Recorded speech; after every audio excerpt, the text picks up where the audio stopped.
Hey guys, and welcome back to my channel. Today I am back with another video, and for today's video I'm going to be weekly checking in for week 3 of my May monthly budget. I have all of my pages pretty much set up. I just have to set up my debt snowball spread, which should be coming up this week, by the end of this week. So let me just go ahead and zoom you guys in a little bit. As you guys know, I'd like to weekly check in for categories in my budget that in the past have been cash envelopes or cash dividers, and those categories for me are food, which are both my groceries, eating out, we have gas. I also like to track for shopping, which are my allowance and beauty, and I like to track for any unbudgeted expenses. As of now, I do like to keep all of my categories in one page, and that's kind of why I group them together. Hopefully with the new Deluxe monthly planner I'll have more space to put all of my categories per week, but we will go ahead and see. For this week, like I mentioned, I'm going to be weekly checking in from the 18th until the 24th. I have my little stickers here. I actually had an unbudgeted expense this week, which I really like to think if the unbudgeted expense is a reason for me to be mad or upset about. And to be honest, for this time around, even though I haven't had an unbudgeted expense in months, I'm definitely not mad about it. It was something that I wanted to get, which I will go ahead and talk about. So let me go ahead and just get right into it. I have my micro happy planner here, which has all of my trackers for the different categories that I like to keep track of. Like I mentioned in last week's video, I was kind of debating whether I'm going to go back to cash envelopes for the month of June, but since a lot of things are opening up, I do think I am going to go back to cash envelopes for the month of June. And I also am changing up my sinking fund system, so make sure you stay tuned for next week's videos all about my June budget, sinking funds, and cash envelope stuffing. But let me not get ahead of myself. I have my budget expense stickers here, and as you guys can see, most of them are food expenses, which are all my pink stickers. I only have a little bit of money left in both my allowance and beauty cash envelope, and although I said, or I kind of mentioned in yesterday's video, in my daily petite planner video, I wanted to buy hair dye. I went ahead and checked how much hair dye I have left, and I should be good for 2 more dyes, so I don't have to buy any for this month, I don't think. I typically like to have at least 2 months worth of hair dye with me, so I thought that I was going to need to purchase some more, but it turns out that I'm all good for now. So let me go ahead and start with my first expense is going to be on the 20th. I had Chick-fil-A with my little brother, and of course I paid for that, so that was $21.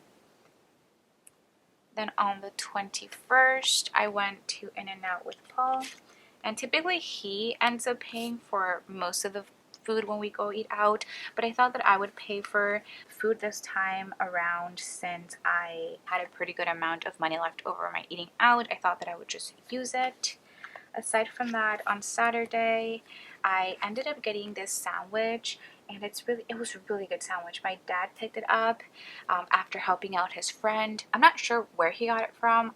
That's why I don't have the name there, but it was from an Americanized Korean restaurant, and they were selling sandwiches, and I'm not sure what it was, but it was like some sort of steak, and the sandwich also had a kimchi, which I absolutely love Korean food, so that was a really good sandwich. And I also got boba, which, guys, they probably sell like the best boba I've had in a long time. Maybe that's just me talking because I haven't had boba in a while, and I'm gonna try to get the name of the restaurant if you guys are interested. Leave me a comment down below. It's in Southern California. I don't even know what city it's in, but my dad picked that up, so I decided to just give him $20 for both of those.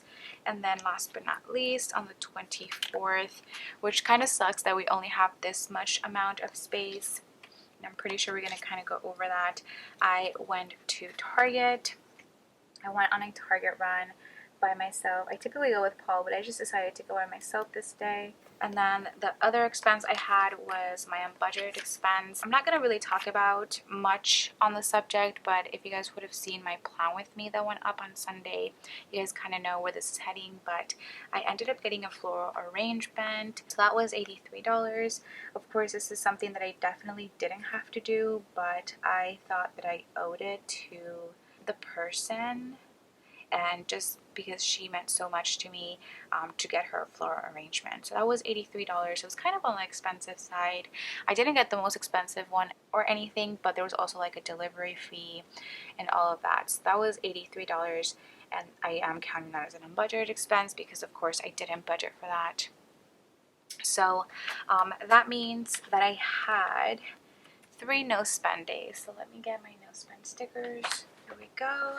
So let's go ahead and put a no spend sticker on the 18th, on the 19th, and on the 22nd. And that is going to conclude pretty much what goes on in the monthly view. And now that I have all these down here, I can go ahead and go to my weekly check-in spread, which I have yet to write my categories here. But first, like I mentioned, we have food, then we have gas,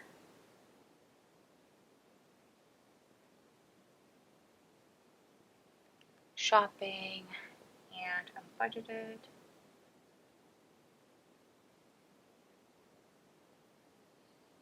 So that's that. So for food, like I mentioned, all the pink stickers, we have, I'm just going to go ahead and add it on the side here. We have $21 for Chick-fil-A, $17 for In-N-Out, $20 for the sandwich and the boba, and $59 for Target.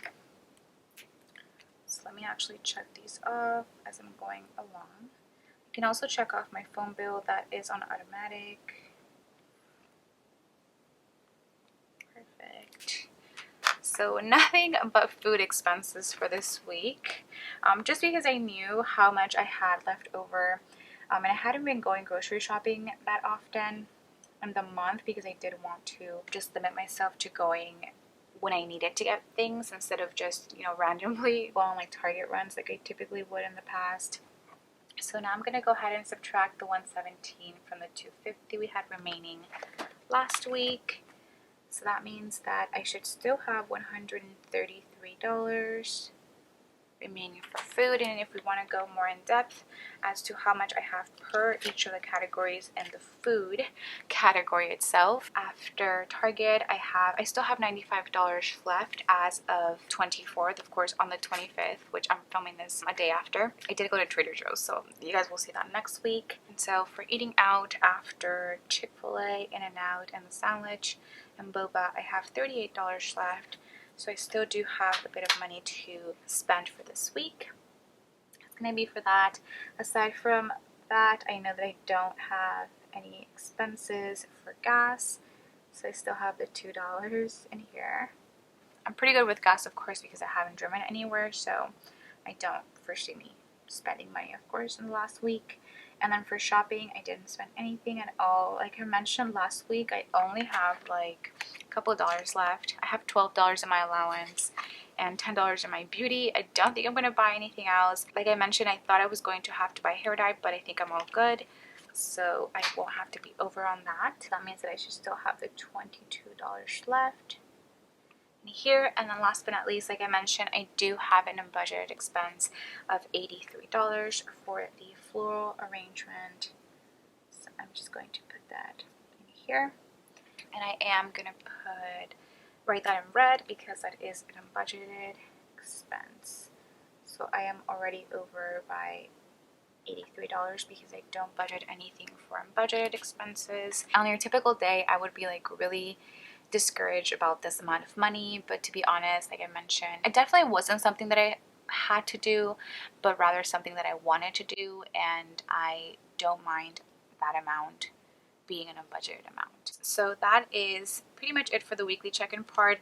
Not much going on aside from that. We are heading into the last week of May. I honestly can't wait to go into June because I will be bringing back my cash envelope. So I definitely think that I'll be a little bit better, I guess, about my spending because I do tend, I think, to overspend when I don't have my cash envelopes.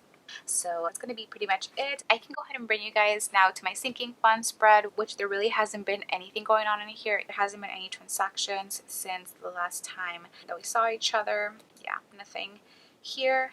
I'm very, very excited to show you guys what my new sinking fund system is looking like. I saw a couple of people using what I'm using now, so I'm really excited to show you guys.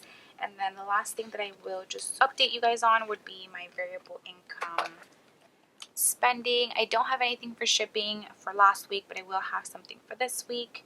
And then aside from that, I did buy from a couple of sticker shops. Ooh, I actually bought from Planner Kate again on the 18th for $32.54.